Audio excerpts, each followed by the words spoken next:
Vamos a hablar un poco de la mano del tema que nos mostró el doctor Pichardo, de cómo estamos trabajando desde el punto de vista de investigación para poder desarrollar modelos de predicción, precisamente por la importancia clínica que mencionaba Emmanuel hace un momento.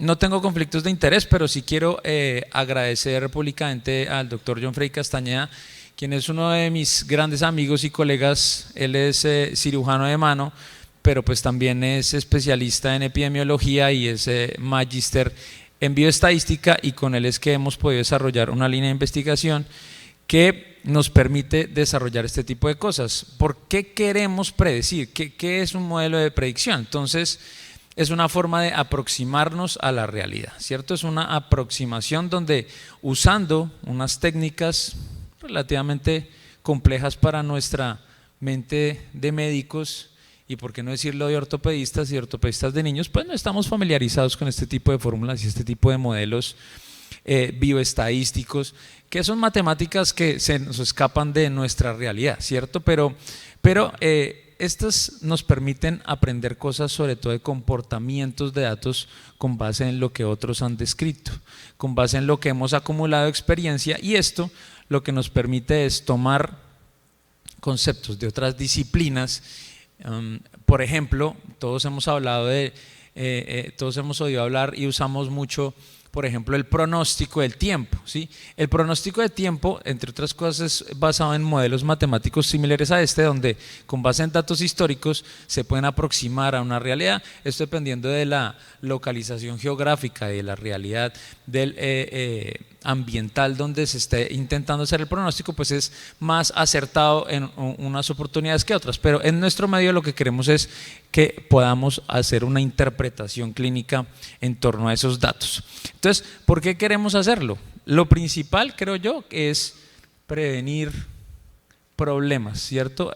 Planificar muy bien la atención del paciente, pero también nos permite identificar patologías, poderlas clasificar y hacer pues un tratamiento, dijéramos, oportuno para evitar esas complicaciones que nos decía el doctor Pichardo hace un momento. Entonces, ya les decía, pasamos de lo que es más complejo a, digamos, un lenguaje que es relativamente complejo, pero para quienes están familiarizados con este tipo de lenguajes de programación es relativamente sencillo.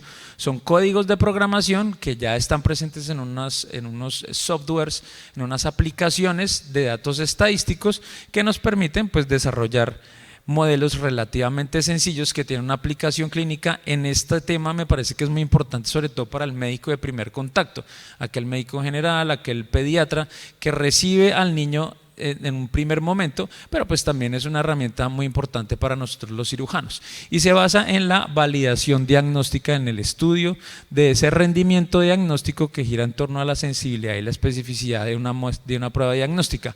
Nosotros, para hacer predicción, nos basamos mucho en este concepto que es el valor predictivo positivo, el valor pretest, o sea, antes de realizar la prueba, de tener o no ese diagnóstico.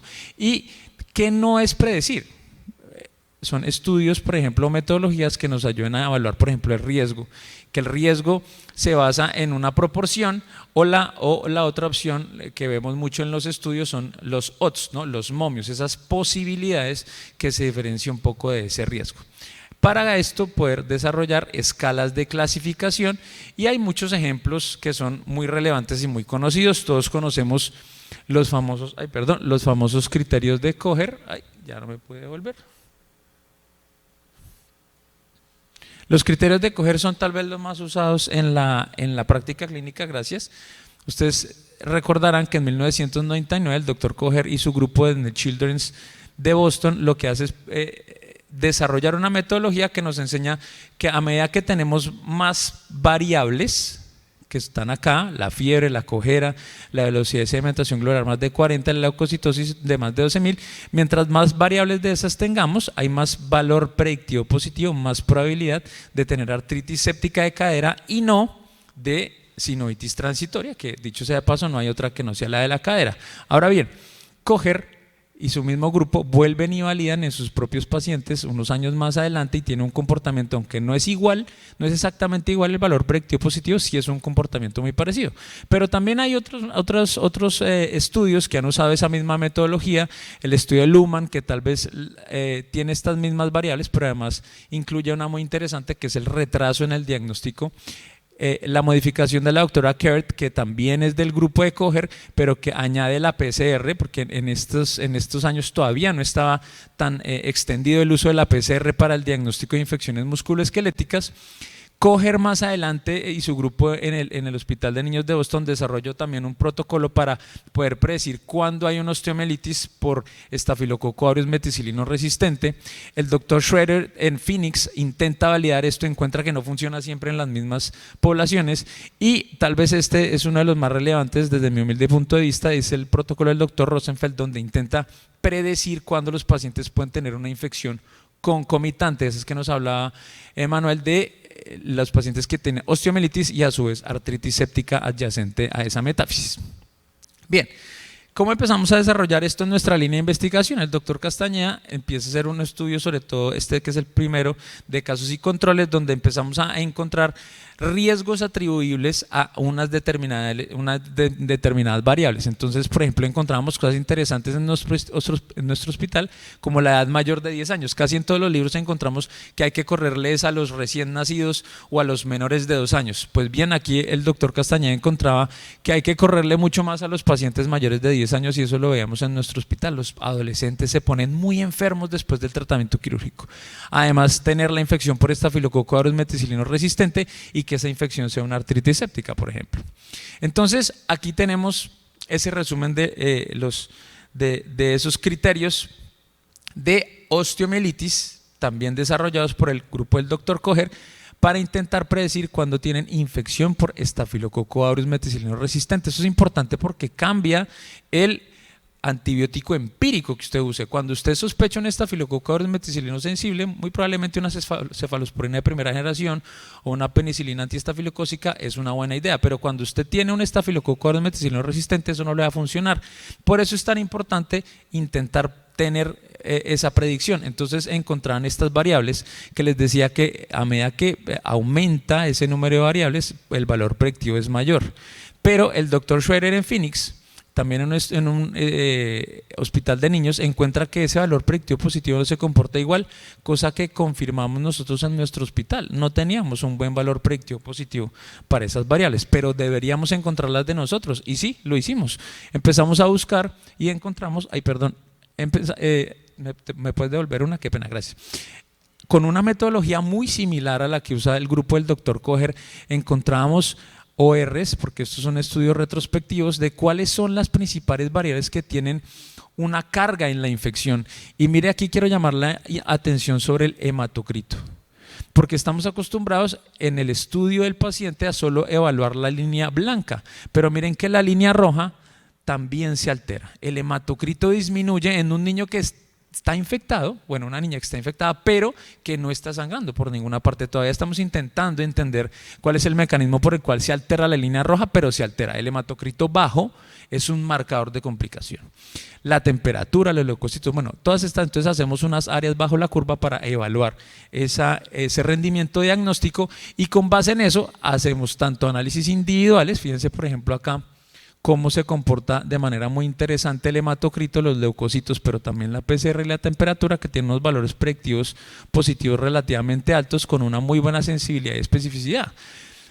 Sobre todo sensibilidad, porque lo que queremos es encontrar enfermos, pero cuando lo combinamos, como hace el doctor Kocher, encontramos, miren, aquí se ve cómo el valor predictivo positivo a medida que tenemos más criterios va aumentando gradualmente. Entonces, así podemos predecir. Estos fueron nuestros criterios, por decirlo de alguna forma.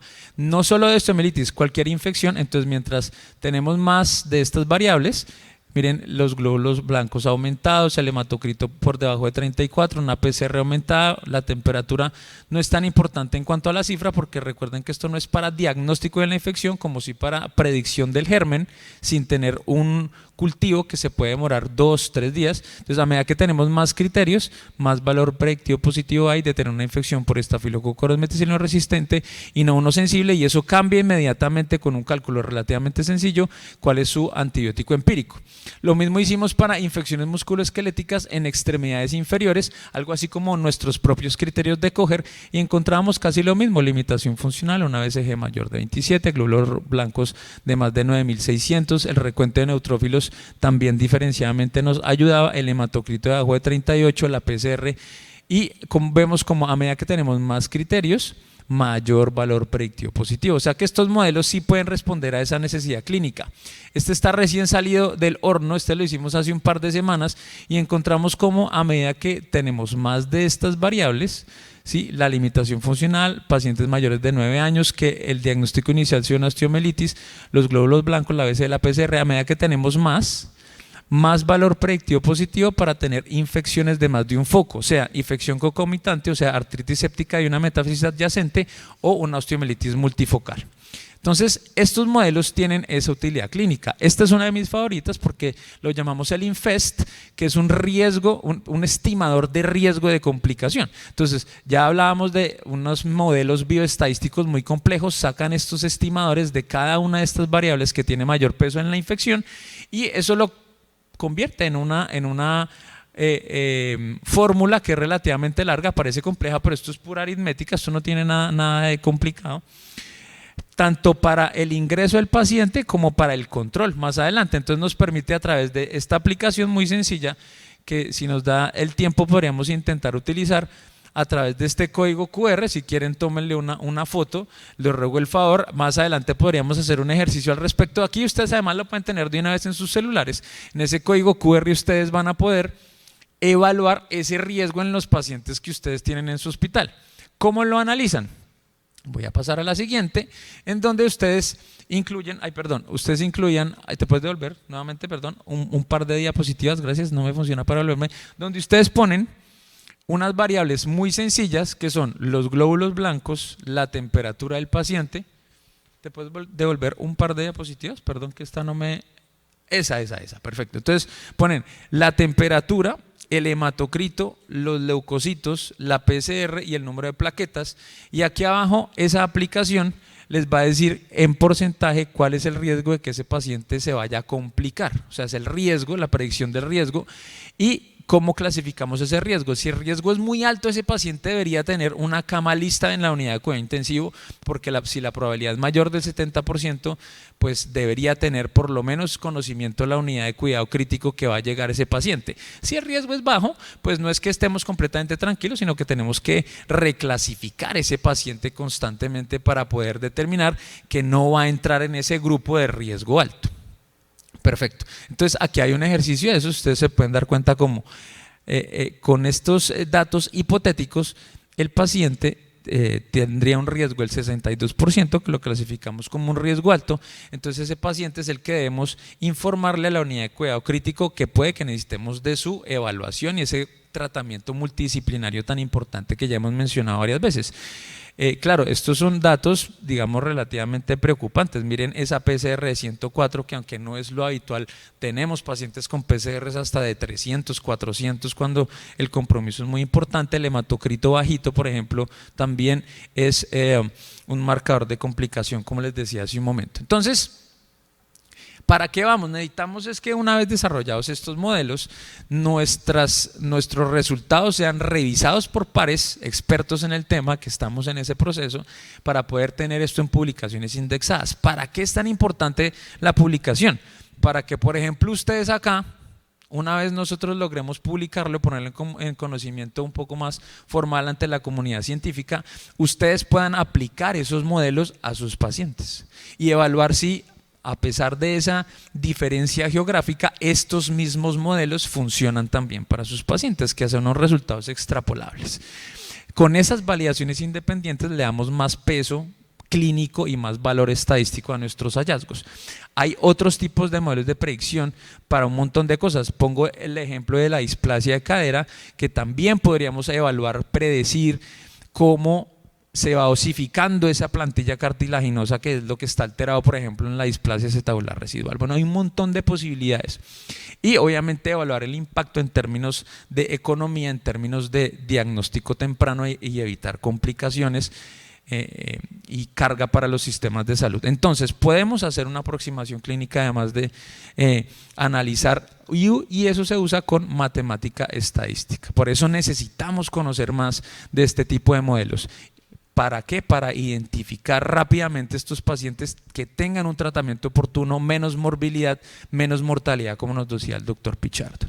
De aquí podemos clasificar, planear, desarrollar estrategias para disminuir la probabilidad de complicaciones y desenlaces torpidos, que incluso puede ser la muerte, y especialmente mejorar el pronóstico de nuestros niños, que puede sonar a cliché y una filosofía relativamente redundante, pero son el presente y el futuro de nuestras sociedades. Tenemos que entregarles seres humanos, buenas personas, pero además en perfectas condiciones.